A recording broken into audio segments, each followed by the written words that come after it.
Hi everyone, it's Leah. If you're new to my channel, welcome. If you are returning, then welcome back, and thanks so much for being here to everyone. It's been a hot minute, I think about 4 months or so since I last posted, and I'm going to be talking today, giving you some updates about what's been going on, why I completely disappeared from YouTube and pretty much all social media, and tell you a little bit about what my plans are going forward. I've got notes written down because with my fibromyalgia and my depression, my brain fog is overwhelming at the moment. And even when I organize my thoughts and I write them down, I sometimes find it hard to even put it into some logical fashion. So just please bear with me.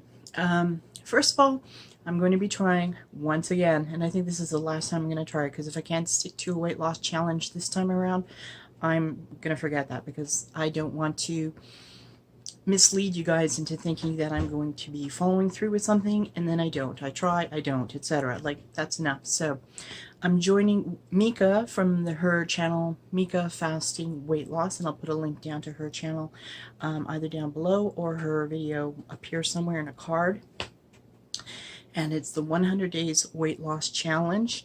And what I'm doing there is days 1 through 3, I did OMAD, and days 4 onward, I'm going to be doing the Radical Weight Loss Reduction Plan from this book, The End of Heart Disease by Dr. Joel Fuhrman of Eat to Live fame. It's going to be 24 intermittent fasting, means I'm going to be eating 2 meals over a 4-hour window, and 20 hours just be fasting, water, herbal tea, that sort of a thing. And next week, God willing, I'll share with you sort of like what the diet and the meals are comprised of, and hopefully I'll show you some pictures in like a day in the life kind of a video, so you'll get a sense of what it is that I'm eating. But with Mieka, I've also committed to doing, gosh, where did I write it down? Daily, I'm going to be doing 10 minutes a day of meditation, and that's basically to get me out of my depressive mood and get me more active and more sociable. I'm going to be spending time doing 20 minutes of yoga. With my fibromyalgia, I have been incredibly stiff, and that really impedes my ability to do any kind of exercise, because then I get into tremendous pain. And I'm going to be working on doing a minimum of 30 minutes a day walking. And at the moment, my health is such that I can't do that all in one stretch. So I'm going to be breaking that down, if I have to, into 6 5-minute periods, or into 10 3-minute periods, whatever is necessary. I'm going to break it down, and I'm going to get to that minimum of 30 minutes of walking. I'm going to follow my list over here, and I hope you'll bear with me. So first of all, I have been in a major depressive episode. I have been diagnosed several times with major depressive episodes throughout my life. Basically, I think I did experience it in my adolescence, but I was first officially diagnosed in my mid-20s or so. But on top of that, I also have dysthymia, which is chronic low-grade depression. That means my mood is usually lower, and I have to work against it. When I get into a very bad major depressive episode, which is what I have been in through experiencing for the last several months, my social anxiety typically goes through the roof, and I withdraw from everything in life, from the friends that I know in real life and from the wonderful people that I know here on YouTube. I not only don't post, I typically then don't engage in comments on the videos of the people that I care for. In their videos, I'll leave a like, but I won't leave a comment, because somebody might in the comments say, "Hey, how are you doing?" And I don't know how to answer that. I don't want to be fake and say, "Hey, I'm doing okay," when in fact I'm actually doing pretty horrific. My depression got to the point where I didn't feel like going on. I don't make serious attempts to harm myself, but I do self-harm in little ways, because I hate myself so much. And I think I'm going to try to next week share sort of like my backstory to explain where that comes from. But I then withdraw from everything, because I don't want to bring other people down. I don't want pity or sympathy, because heck, there are a lot of people in the world who suffer from depression or other chronic mental or physical illnesses who have it way worse than I do. But that's a little bit of what's been going on with me. Okay, let me find item number 2 on my list. Where's the camera thing? Over there. Okay.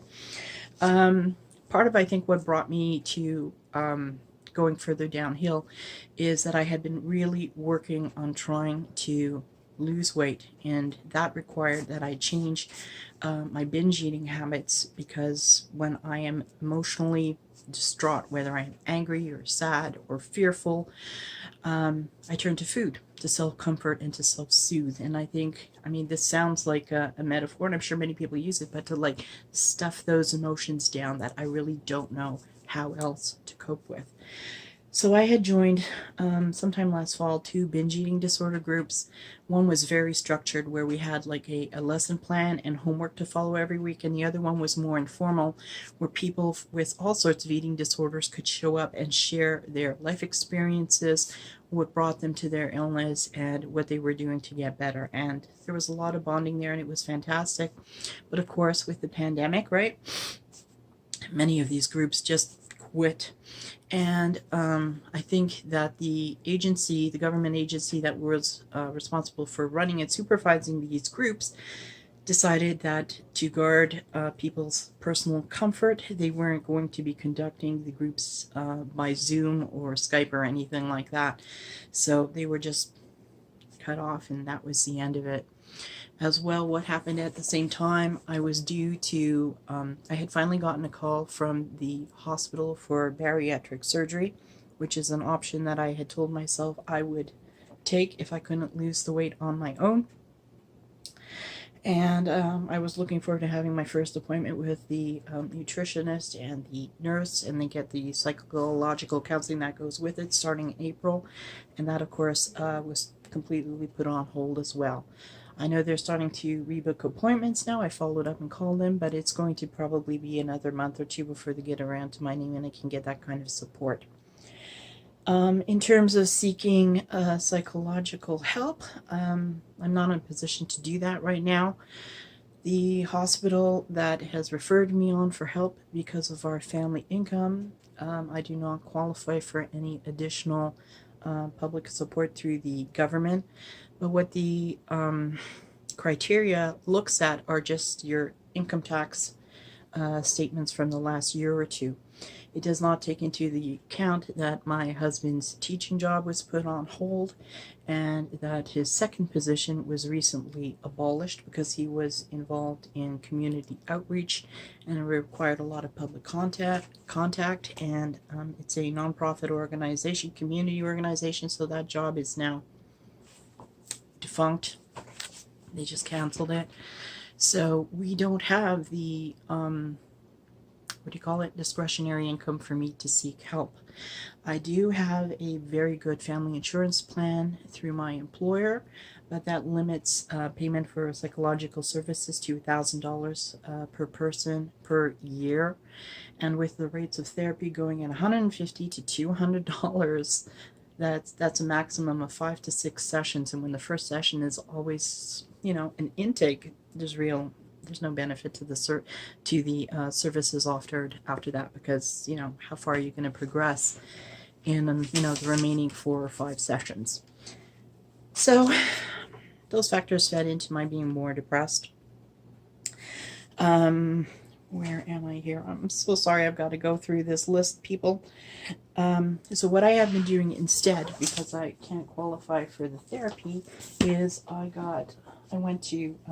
searched online, and then I went to Chapters, which is, I guess, sort of like your Barnes and Noble, and I picked up this book called Depressed and Anxious, and it's a self-help workbook for dialectical behavior therapy, which sort of teaches you to become accepting of the challenges that you have, but how to sort of work with and then beyond them. It's different than from cognitive behavioral therapy. So I'm hoping that by working through this workbook week by week, that I will be making some progress on my own until our financial situation improves, and I can then go back into therapy at some point.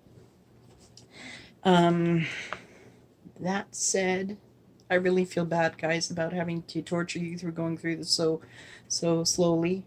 Um, in May, in terms of trying to get support for my weight loss efforts, I joined the Snake Diet group on Facebook. Many of you may be familiar with the Snake Diet protocol that was created by Cole Robinson. He has a pretty big YouTube following here. And much of his research and the information that he shares coincides with what I had been learning about fasting for health and weight loss through Dr. Jason Fung. I think he's known also for the book Obesity Code. And so I bravely put up a post on the Snake Diet Facebook page, and I'm going to share a link down to it below if you want to take a look at it. I shared some photos over there. It's the first time I've really shared online photos, I think, with me wearing something more tight-fitting and showing my legs, simply because I'm religious and I usually dress covering my body more.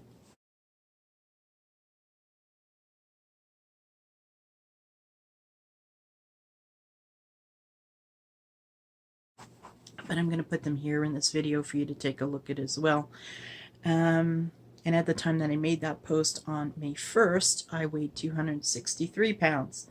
Since then, my weight has gone up, and I'm now 280 pounds, which is like, oh my gosh, I'm just 20 pounds away from 300. I recently put on 17 pounds. I could easily eat 300 if I keep eating the way I am now. My BMI has hit 50. You know, I am class 3 obesity, which is like morbidly obese. And I am killing myself with the food that I use to soothe issues that I haven't adequately enough dealt with in life, or dealt with at all, let's face it, right? And I was really excited about posting to the group. I thought, okay, I'm going to try this Snake Diet protocol, breaking myself slowly into it. I had once done an extended fast, not terribly long, but it was 4 days, and I really felt great doing it. And then, this is going to sound kind of crazy, but it's part of my mental unwellness.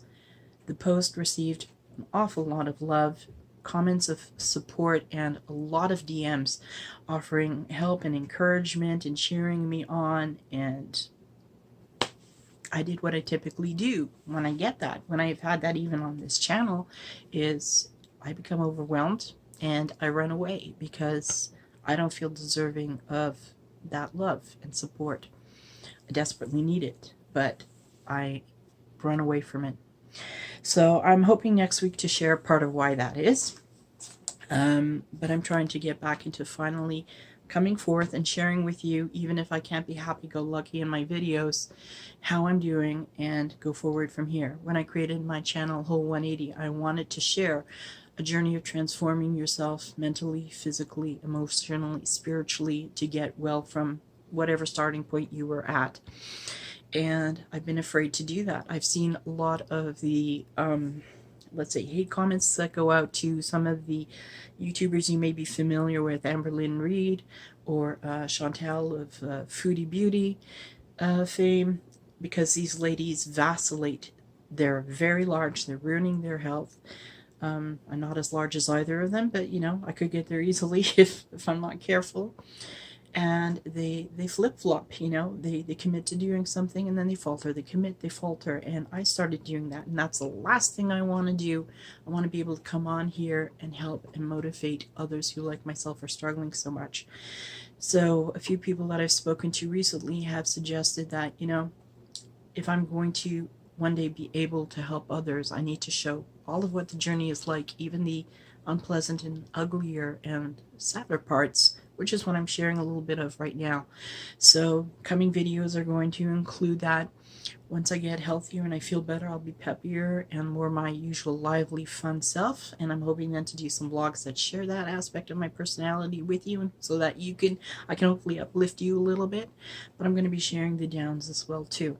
And if you don't want to follow that along, I totally understand. Last thing I want to do is bring anybody down. So if you want to show support for me without watching that video, when my video pops up in your, notifications, if you got them turned on, please, you can just give me a thumbs up to say, hey, you know what, I'm here and I care. And that would be awesome.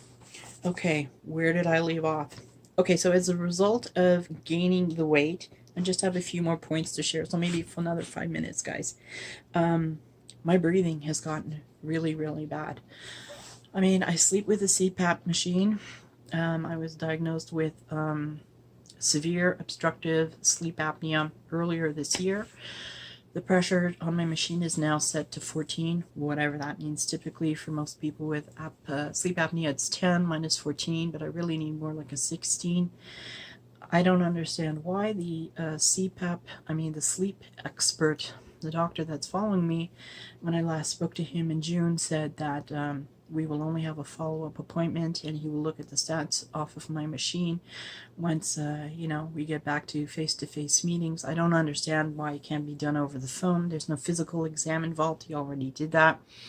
I have apparently a very narrow throat and I have a slightly larger than normal tongue, which only exacerbates that. Of course, I think my weight is the driving force behind the obstruction, because there's probably just so much fat everywhere. Certainly there is when I lie flat. I tend to lie on my sides to sleep because of the weight of all of my fat on my body if I'm lying flat. But I recently tried with one of the yoga moves that I was doing. I started exercising with one of my sons and my husband, and I tried to do a plank. And 2 years ago, when I weighed just like 30 pounds, about 30 pounds less, when I was around 250 or maybe 240, I could do a plank, and I felt really good about that, strengthening my core, because when your core is stronger, you have less pain when you're heavy and you're walking. When I tried it recently, I can't do it. Like, there's so much weight around my abdomen, which is where I store most of the fat, that I just couldn't expand my lungs to breathe. As well, I am now so out of shape that my breathing will kind of like go through the roof, and I'll be huffing and puffing just walking from one room to another. Climbing stairs has me spending maybe about a minute trying to catch my breath. Even taking a bath or a shower has me like huffing and puffing, and that's awful. So yeah, gosh, I'm so sorry, guys, that I'm doing this. I'm going to include a clip of the stats that I have off of my phone from last summer, just to give you an idea of how quickly your health can deteriorate. I think this was last July or August when I started a program called N2R, which stands for none to run, like no experience at all with running, and you slowly progress week by week to starting to run. It's slightly different than a couch to 5K. And there were times when I was able to walk, run, anywhere from 4.3 to like 5.3 kilometers an hour. I think that's just about maybe 2.5 to, let's say, 3.3 miles per hour. But I was able to do it, and I felt good doing it. Now, as I said, I run out of breath going from one room to the other in the house. So this is partly why I want to try to drop as much weight as I can, as quickly as I can, as healthfully as I can at the moment, because I'm having a very hard time even exercising for health and fitness at the moment, which I know would be a big help for me. So that said, what are my goals at the moment? You know what? Let me share that in the next video. This is long enough. I will be posting again next week, Tuesday or maybe Wednesday for Weigh-In Wednesday, sharing you what the progress has been like in the past week. And I hope to then also record and upload a second video sometime next week, maybe share with you a little bit of day in the life, and or talking about, let's do that, the emotional traumas that I have suffered and how they play into my turning to food to self-soothe, and what I am trying to do to get beyond that. All right, I'm going to be linking to Mieka Fasting Weight Loss's channel and her video down below if you want to check that out and support her, and maybe start a challenge of your own, or participate if you like, follow along if you're struggling as well too. And And secondly, I'm also going to be linking to a video by this gentleman called, oh gosh, and I know I'm going to mess up the name, Dionta something, where he talks about why he is now trying to do snake diet fasting. Basically, that's water and electrolyte fasting without food to drop weight pretty quickly.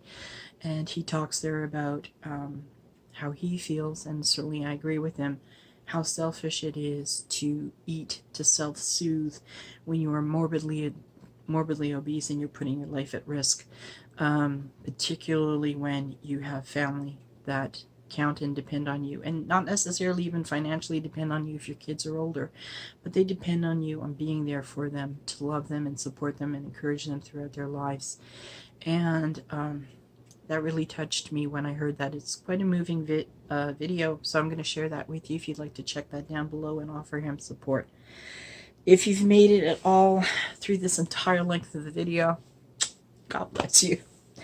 And I really do sincerely hope that I will be committed to following through with sharing a video here at least once a week for now, and more often when I get better, and following through with what the premise of this channel is about. Again, some of these videos, particularly for the first month or two, might be more downers than uppers, if that makes sense, but I will hopefully, as my health improves, get back to being more of my, I think, true self. And then I hope to be able to help motivate and inspire and uplift you as well too. So thank you for being here. I wish you all a great and healthy week. Take good care of yourselves. Take care of those you love. Let those who you love and who love you back take care of you. And that's it for now. Bye, everybody.